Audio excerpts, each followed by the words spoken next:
আসসালামু আলাইকুম, কেমন আছেন সবাই? আশা করি সবাই অনেক অনেক বেশি ভালো আছেন। আজ আপনাদের রান্না করে দেখাবো আমার পরিবার বিখ্যাত একটি রান্না। যারা আমার ভিডিও প্রায় দেখেন তারা কিন্তু আমার পরিবার বিখ্যাত রান্নার সঙ্গে পরিচিত আছেন, আর যারা নতুন তাদের জন্য বলছি পরিবার বিখ্যাত সেই রান্নাগুলো, যে রান্নাগুলো খেয়ে আমার পরিবারের সবাই অনেক বেশি পছন্দ করে এবং বারবার আমাকে রান্না করতে বলে। তো পরিবার বিখ্যাত এই রান্নাটির জন্য প্রথমেই আমাদের প্রয়োজন হবে পোনা মাছ। আপনি যে কোনো ধরনের পোনা মাছ ব্যবহার করতে পারেন, কলম্বো মাছ, কাতলা মাছ, রুই মাছ, যে কোনো ধরনের পোনা মাছই আপনারা ব্যবহার করতে পারেন এই রেসিপিটির জন্য। কিন্তু একটা বিষয় মাথায় রাখবেন, এটা লেজ, মাথা, চোপড়া এইগুলো দিয়ে রান্না করলে আরও বেশি ভালো হয়। তো প্রথমেই আমি আমার প্রয়োজন অনুযায়ী একটি মাথা, লেজ ও এক টুকরো মাছ নিয়েছি। তারপর দিয়ে দিলাম পরিমাণ মতো পানি, রসুন বাটা এবং শুকনা মরিচ বাটা। এরপর দিয়ে দিব ধনিয়া গুঁড়া আর পরিমাণ মতো একটুখানি তেল, লবণ ও হলুদ। আপনাদের একটা মজার বিষয় শেয়ার করি, এই রান্নাটি কিন্তু আমি কোথাও থেকে শিখিনি। এটা একদিন আমার কাছে মনে হলো, দেখি এই মাছটা এইভাবে রান্না করলে কেমন হয়। মাশাল্লাহ, প্রথমবারে আমি সফল। আর একবার যখন এটা রান্না করে খাইয়েছি আর সবাই এত মজা পেয়েছে, এখন কিছুদিন যেতে না যেতেই বিশেষ করে পোনা টাইপের কোনো মাছ বাসায় আনলেই সবার আবদার থাকে এই রেসিপিটি করে দেওয়ার। তো সমস্ত মশলা, লবণ, হলুদ, তেল দিয়ে এগুলাকে বেশ ভালো করে মিশিয়ে নিলাম। তারপর ঢাকনা দিয়ে ঢেকে দিব। 10 মিনিট পর ঢাকনাটা তুলে মাছগুলোকে উল্টে দিব এবং এইভাবে জাল করতে থাকবো যত সময় না পর্যন্ত মাছগুলো বেশ ভালোভাবে সেদ্ধ হয়ে যাচ্ছে এবং পানি সম্পূর্ণ শুকিয়ে যাচ্ছে। আমরা যারা সবসময় মাছ ভেজে খেতে বা কষিয়ে রান্না করে খেতে অভ্যস্ত, মাঝে মাঝে একটু ডিফারেন্ট কিছু ট্রাই করে দেখবেন না, অনেক বেশি ভালো লাগবে।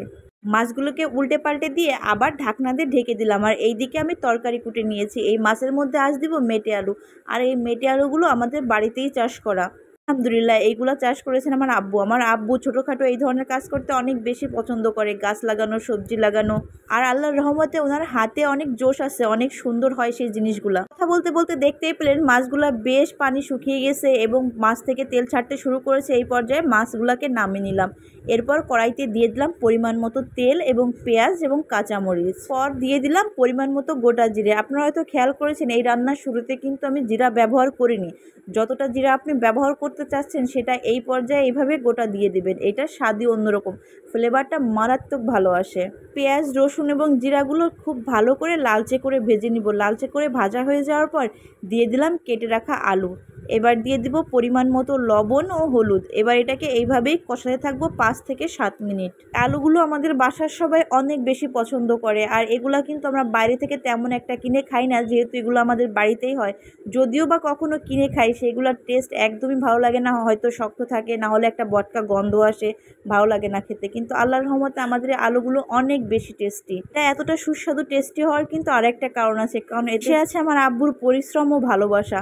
তো আপনাদের সঙ্গে কথা বলতে বলতে দেখুন আমার আলুগুলো বেশ ভালোভাবে কষানো হয়ে গিয়েছে। এবার আলুতে পরিমাণ মতো গরম পানি দিয়ে ঝোল দিয়ে দেবো। এখানে একটা বসে খেয়াল রাখবেন, এই আলু রান্না করতে গেলে গরম পানিটাই ব্যবহার করবেন, কারণ আমি অনেক সময় রান্না করে দেখেছি ঠান্ডা পানি দিয়ে, তাতে হয় কি এই আলুগুলো ভেঙে যায় আর খেতে তেমন ভালো লাগে না। 10 থেকে 15 মিনিট পর আলুটা যখন বেশ একটা ভালো সেদ্ধ ভাব হয়ে আসবে, তখন উপর থেকে মাছগুলাকে ছড়িয়ে দিব এবং এটাকে এইভাবে জাল করে নিব আরও 15 থেকে 20 মিনিট মতো। তো বন্ধুরা, আপনাদের কাছে আজকের রেসিপিটি কেমন লাগলো অবশ্যই জানাবেন। যদি ভালো লেগে থাকে বাসায় একবার ট্রাই করবেন আর খেয়ে জানাবেন কেমন হলো।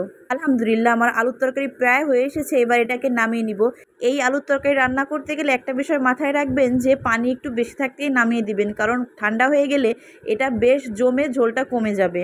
মাশাআল্লাহ, দেখতে কতটা ভালো হয়েছে আর খেতেও হয়েছিল দারুণ। বন্ধুরা, আজকের মতো এখানেই বিদায় নিচ্ছি। ভালো থাকবেন সবাই, সুস্থ থাকবেন, আর এমন মজার মজার ভিডিও পেতে অবশ্যই রিমি রান্নাঘরের পাশেই থাকবেন। ভালো থাকবেন সবাই, সবার জন্য অবিরাম দোয়া রইল এবং ভালোবাসা। আল্লাহ হাফেজ।